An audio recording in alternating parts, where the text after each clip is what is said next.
Namaste everyone. I just want to wish Mahesh and the Indian community here in South Africa all the best for the inauguration of the Ram Mandir in Ayodhya tomorrow. May it bring peace, harmony and spiritual enlightenment to all. Jai Shri Ram. जहां कभी तकबीर की सदाएं गूंजती थी, आज वहां भजन गाए जा रहे हैं। मकार मोदी ने मजहब की आड़ में इंतखाबी मुहिम का आगाज कर दिया। नरेंद्र मोदी ने दर हकीकत राम जन्मभूमि मंदिर नहीं बल्कि हिंदू राष्ट्र का इफ्तिताह किया है। जो पॉलिटिकल इन्फ्लुएंस भी है, इकोनॉमिक इन्फ्लुएंस भी है कि मुकेश अंबानी को भी बड़ा आना पड़ेगा, टाटास को भी आना पड़ेगा, बिरलास को भी आना पड़ेगा, क्रिकेटर्स को भी आना पड़ेगा, बॉलीवुड को भी आना पड़ेगा। ये कैसे होता है? जय सिया राम चल रहा था ना, सिया राम तो ठीक है, जय सिया राम भी ठीक है। ये जय श्री राम जब आप कहते हो तो इसमें आक्रामकता नजर आती है, नहीं आती? प्रभु जी, श्री का मतलब ही लक्ष्मी होता है, सीता मैया होती है। हर श्री का मतलब नारी शक्ति से ही होता है। जय श्री राम ये नारा 1990 के बाद आया, अभिवादन हो रहा है, उसके पहले कोई नहीं कहता था। श्री नारायण कब से है? श्री नारायण, श्री नारायण तो बहुत पुराना है। लक्ष्मी जी श्री है, नारायण है, श्री नारायण। बताइए आपका नाम क्या है? मेरा नाम मोहम्मद फैज खान है। मैं देख रहा था राहुल कंवल जो हैं वो he was speaking with Mukesh Ambani और उनकी बेगम, आई थिंक निधि उनका नाम है शायद, एंड उनसे पूछा गया कि आप कैसे देख रहे हैं आज के दिन को, तो मुकेश अंबानी ने कहा this is new age of India. हमारे ऐसी जगह पे रहते हैं जहाँ ना पानी है, ना बिजली है, ना स्कूल है, ना अस्पताल है।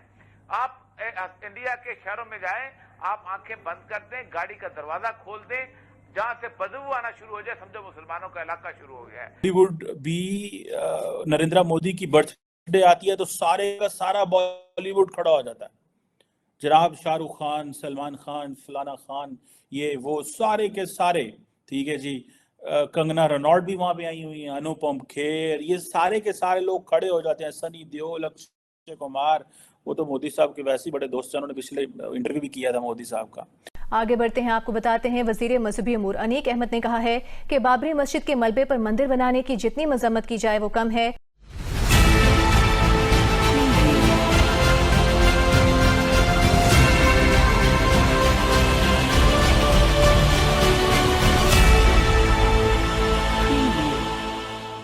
नमस्कार दोस्तों, मैं हूं नीरज और आप देख रहे हैं दुनियादारी।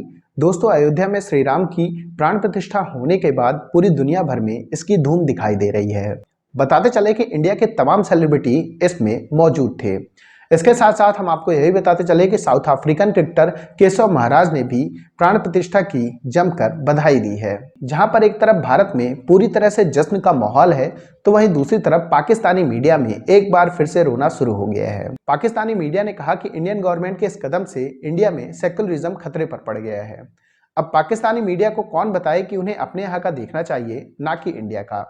खैर, इसके साथ साथ हम आपको यही बताते चले कि इस मंदिर को बनवाने के लिए एक भी रुपए गवर्नमेंट की तरफ से नहीं दिया गया है।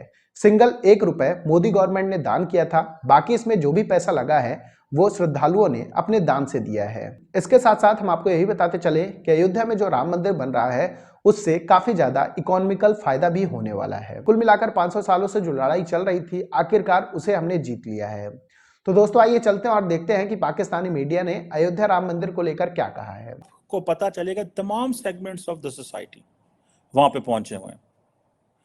वहां पे क्रिकेटर भी पहुंचे हुए हैं, सचिन तेंदुलकर भी वहां पे थे, वहां पे मोदी साहब की पार्टी के लोग भी थे, वहां पे बॉलीवुड के लोग भी थे।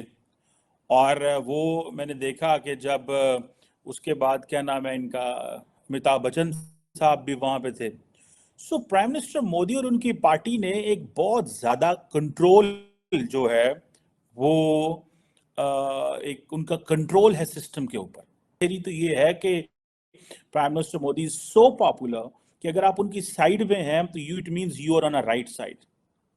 और सेकंड ये है कि एक तबका जो है वो समझता है कि एक खौफ भी है। देयर आर टू थिंग्स, ठीक है। अगर आप इसको देखें तो ये क्वेश्चन है, ये कैसे होता है। आप देखें पर्टिकुलरली ये इतने बड़े नाम है, ये तो जहां जाते हैं पैसे मांगते हैं, किसी काम से जाएंगे ना, किसी काम से जाएंगे। मैं देख रहा हूँ इस पिक्चर में, अगर आप देखें तो वो कैटरीना कैफ हैं, उनके हस्बैंड हैं, ये और भी जितने बॉलीवुड स्टार्स हैं, बहुत बड़े बड़े नाम हैं ये। मतलब ये इन इटसेल्फ इन्होंने बड़ा नाम कमाया है।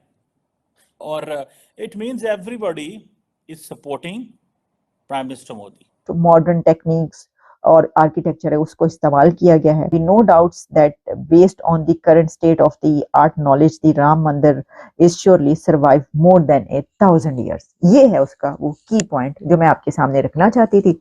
और बहुत सारी बातें इसके ऊपर हम कर रहे हैं, हो रही हैं, होती रहेंगी, होंगी, लेकिन आप ये देखिए कि उन्होंने उस मंदिर के अंदर भी साइंस का इस्तेमाल किया.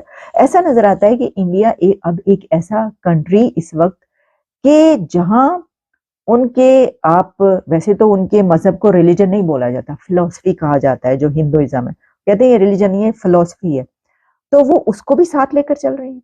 नहीं जी, देखे ना, ये मंदिर का इतने बड़े पैमाने पर करना ये उसके बगैर नहीं है कि अगर जब तक कि आप उस फिलॉसफी या अपना मजहब है या फिलॉसफी है वो जो भी है उसको आप अपने सामने सबसे ऊपर नहीं रखते. और अगर आप वो भी करते हैं लेकिन इसी के साथ ऐसा भी नहीं है कि वो रिजिड बन गए हों और वो साइंस और टेक्नोलॉजी से दूर हो गए हों.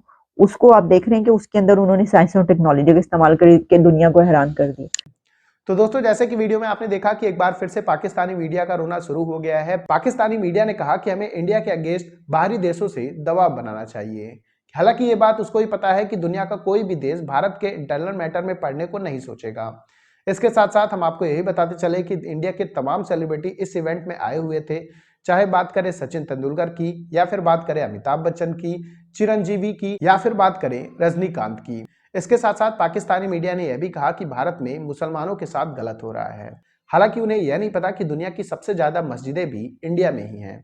इस बात से आप अंदाजा लगा सकते हैं कि कहां मस्जिदें तोड़ी जा रही हैं और कहां मस्जिदें बनाई जा रही हैं.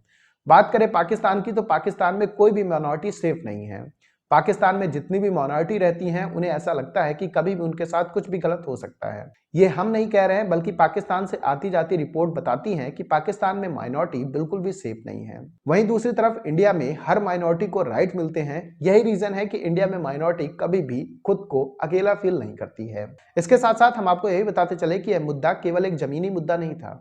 यह मुद्दा हमारी आस्थाओं से जुड़ा हुआ था.